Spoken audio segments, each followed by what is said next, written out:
On Wednesday, July 2nd, our team added 2 boat squads because the area that we saw may get some additional rain. We sent 1 to Tom Green County and 1 to Kerr County.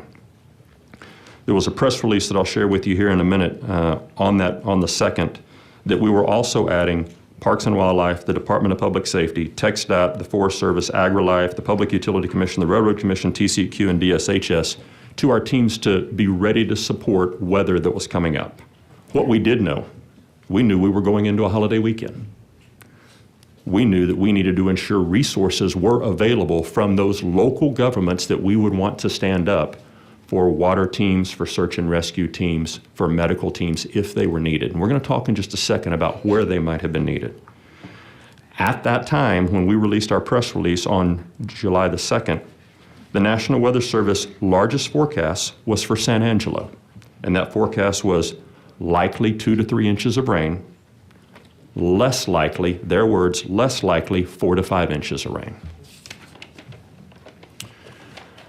I'll move to Thursday morning, July 3rd at 8 o'clock. We do a command and general staff, which is our agency's internal call of our assistant chiefs across the region and the divisions. We do this every weekday just to get us started as an agency on the same page.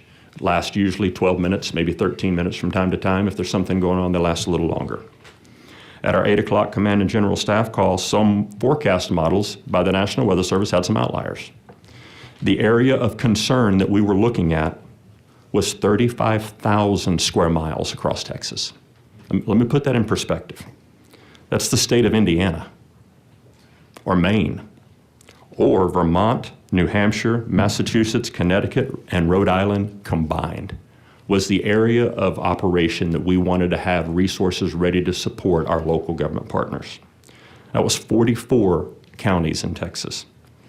The forecast then for those 44 counties in that area was, again, 1 to 3 inches of rain, less likely now 5 to 7. We had a 10 o'clock statewide weather call that morning. We have these calls anytime we think local partners need to be aware of what's happening in their areas and to ensure that all state agency resources on the Emergency Management Council are there to support our local government partners. We had 468 lines call into our 10 o'clock call that morning. And when I say a line call in, it's a Zoom call like many of you do. There may be 5 people on the other end of one of those lines, or there may be 1 person, but 468 individual lines called into our 10 a.m. weather call on Thursday the 3rd. The National Weather Service briefs on that call for all of our local partners to hear the same brief. Instead of 19 different locations, it's one voice from the National Weather Service, and that's the Southern Region Home. The forecast that morning that they presented was slight risk of flash flood.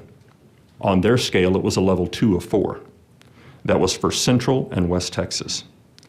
They rated thunderstorms on a scale of 1 to 5 for Northwest Texas. And they rated river flooding, isolated river flooding, minor to moderate in Southwest Texas. The forecast for Friday that they were forecasting in that report was 1 to 1.5 inches of rain with possibly up to 2 inches locally. Because of the size of the area that was impacted, that was when our team started placing resources in New Braunfels, in Llano, in Brownwood, in Kerrville, in Junction, in San Angelo, in Uvalde, in Cameron, in Eden, in Menard, in Kerrville, and Waco, and Alpine, and Austin, and Dallas, and Edinburgh, and El Paso, and Houston, and San Antonio. It was such a large footprint. In order to have any resource close to need, we had to have them scattered across that large area of the state. It was not about the intensity that we saw in the forecast because we didn't see it, just like you didn't see it, just like no TV meteorologist ever broadcast about it. What we saw was a giant swath of Texas. We started calling it a belt, actually, on our internal calls, of where something may happen in the 4th of July weekend. At 11:37, we put out another press release that we were increasing activity in the State Operations Center because of the geographic footprint that we were looking at. National Weather Service forecast was then predicting heavy rains and flash flooding. The theater or area of operation covered West Texas, Central Texas, the Hill Country, and that would last over the next couple of days. Again, over 44 counties, over 35,000 square miles. So we added the additional boat squads, we added the additional helos, and we added the additional high-profile vehicles, a total of 10 of them, to cover a radius of about 160-mile radius across Texas. We had our resources in place by 1 o'clock on Thursday afternoon in those areas. We were pre-positioned, thanks to the authority that you vest in us and the resources that you give us. We had no idea where rain would fall, as you saw in the video, but we knew there was moisture in the atmosphere. Throughout Thursday, the National Weather Service in San Antonio and San Angelo continued to post on their social media pages. And I'm going to read through some of these, and we have the actuals here if you choose to see them. Flash flood watch. I think there's some confusion between a watch, a warning, and an emergency.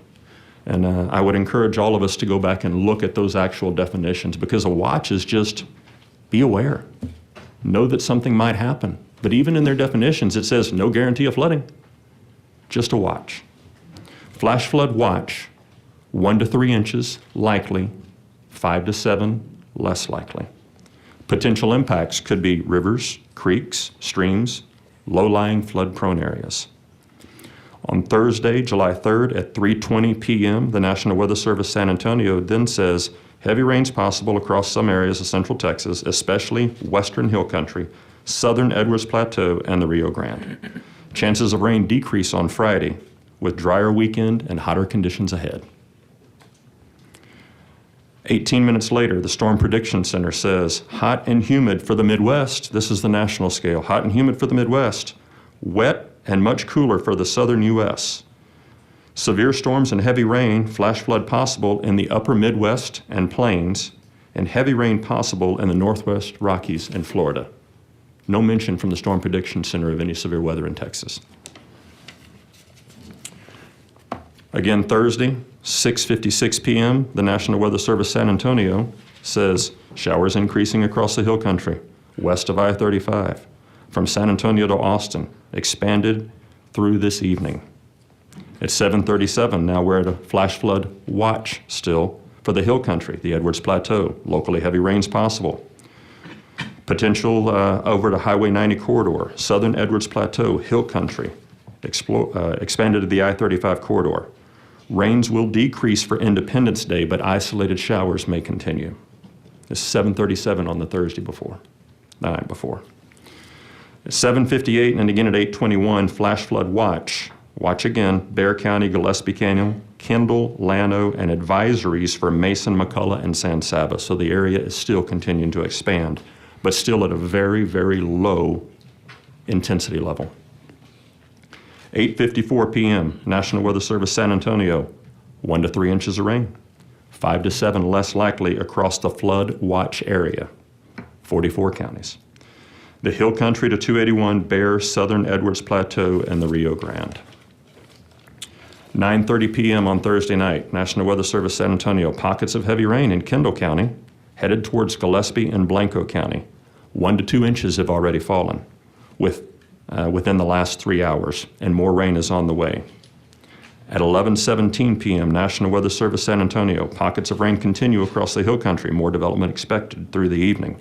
Flash flood watch remains in effect until 7 a.m. on Friday, July 4th, and their message was turn around, don't drown. Friday, July 4th, 1:06 a.m. National Weather Service San Antonio, very heavy rain, Bandera, Kerr, Gillespie, within the last 2 to 3 inches per hour is the rainfall. At 1:14 a.m., flash flood warning, first warning as you saw in the broadcast also, from Ingram and Hunt until 4:15 a.m. 1 to 2 inches have fallen, expected rate of 2 to 3 inches per hour, 1 to 3 additional inches expected. Flash flood is ongoing or expected was what they put out on their social media accounts. This is 1:14 a.m. At 1:32 a.m., flash flood warning. The flash flood warning that they listed included at that point in time still 13 Texas counties: Bandera, Bexar, Blanco, Burnett, Edwards, Gillespie, Kendall, Kerr, Kinney, Llano, Medina, Real, and Uvalde. 1 to 3 inches of rain likely, 5 to 7 possible across the flood area. 2:37 a.m., flash flood watch expanded until 1 p.m. today now. The hill country again, 1 to 3 inches, 5 to 7 possible. Excessive runoff may result in flooding of low-lying areas, rivers, creeks, and low water crossings. 3:08 a.m., the next message. Very dangerous flash flood event, south central Kerr County. 3 to 7 inches of rainfall in the last 2 to 3 hours. Flash flood warning, turn around, don't drown. 3:19 a.m., the Guadalupe at Hunt is at 11 feet. It's expected to crest at 16.6 feet. At 3:33 a.m., flash flood warning, Guadalupe at Hunt, Kerr and Bandera County until 7 a.m. At 4 a.m., the Guadalupe at Hunt, 19.4 feet, expected to crest now at 23.8 feet. Less than an hour, they changed the forecast like that. 4:23 a.m., 5 to 10 inches of rain over the next 3 to 6 hours. This is a flash flood emergency. 4:45 a.m., the National Weather Service at Guadalupe and Hunt puts out another message. And at 5:56, I personally get the first report of people trapped on roofs. We know what happened after that.